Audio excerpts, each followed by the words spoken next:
Leo Tolstoy's Three Questions. So the basic very title actually suggests that the entire prose piece is surrounded or centered on three questions basically. And what are those three questions? The three questions are: what is the most important time, who are the most important people to consult to, and whom to avoid, and the third question is: what is the most important business, or what is the most important things, or what is the most important work to do at a given time. Okay, so these are the three questions. The story begins with the fact that once there lived a Tsar basically the ruler of Russia. He used to call, people used to call him Tsar, or he used to be called Tsar at a certain time. So the piece actually belongs to that time also. So he once announced that, or once it came into his, it comes to his mind that if he can, or if he knows what is the right time and who are the most important people and what are the most important things to do, then he would not fail at anything. So he announces reward for anyone who would tell him all the, or answer him all the three questions basically. And several people came within his kingdom, and there are several experts and all those who all answered those things very differently. Everybody's answer was quite different from one another. So, and the Tsar thus was not satisfied with these answers, and he decides that he would go to a hermit who is known for his wisdom, and he goes to meet a hermit. And when he approaches the hermit is actually digging the bed in front of his hut. He actually lives in a wood, and the Tsar usually asks three questions to him, and the hermit remains silent. And the Tsar takes out the hermit's spade and started digging the ground for him. After a certain time, the Tsar again repeats the questions, but the hermit remains silent. And while all these negotiations and asking and remaining silent is going on, suddenly at the just before the after some time, it happens that a bearded man comes running to them, wounded, bleeding all over from his belly and stomach and all that. And he comes and almost faints before them. So the Tsar starts taking care of recovering him, bandaging him, giving him the necessary support to recover as much early as possible.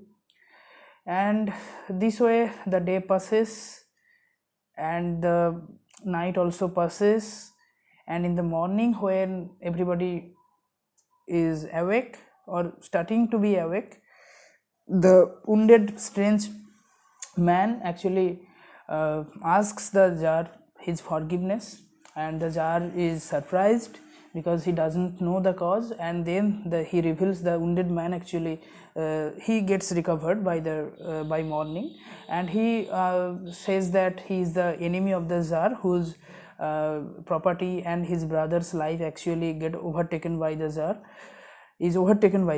basically. So that is why he decided to take revenge on the Tsar, but instead the Tsar actually has saved his life.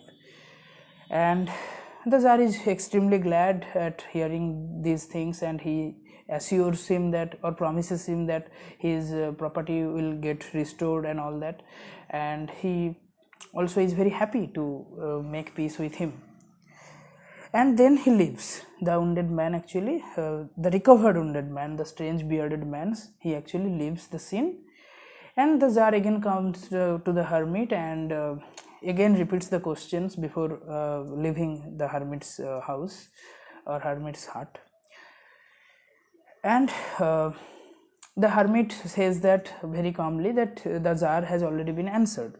And the Tsar again is surprised and he asks how, and then the hermit tells him that actually when the Tsar approached him, in the hermit actually gave him two situations. In the first situation, when the Tsar approached the hermit and digging the ground for the hermit, that time was the most important time for that particular moment, and to doing good to the hermit is the most important thing to be done. And because if the Tsar had not done it, then if he would have gone his way, then he would get murdered, or he would get stabbed by his enemy who was hiding somewhere in the bushes near the hermit's hut, who was almost made a resolution to kill the Tsar on his way back. So this is the first situation. And the second situation is that when the wounded man, actually bearded man, came wounded, running, fainted, almost fainted, and the Tsar was doing good to him, that was the most important time. The bearded wounded man was the most important man, and to do good to him or to save his life was the Tsar's most important job given on that given moment. So there are two situations here. Now the point is that the hermit, the last para of the piece is very important, because in that para hermit actually makes us realize that it doesn't matter what is the most important time, or what is the most important person, or what is the most important task. What matters is the moment. In every moment these three things gets changed. For every situation these three things keep changing, and only thing that matters is the present time, the now, because it is the only time that we have any capacity or we have any power to do anything or to do anything we like.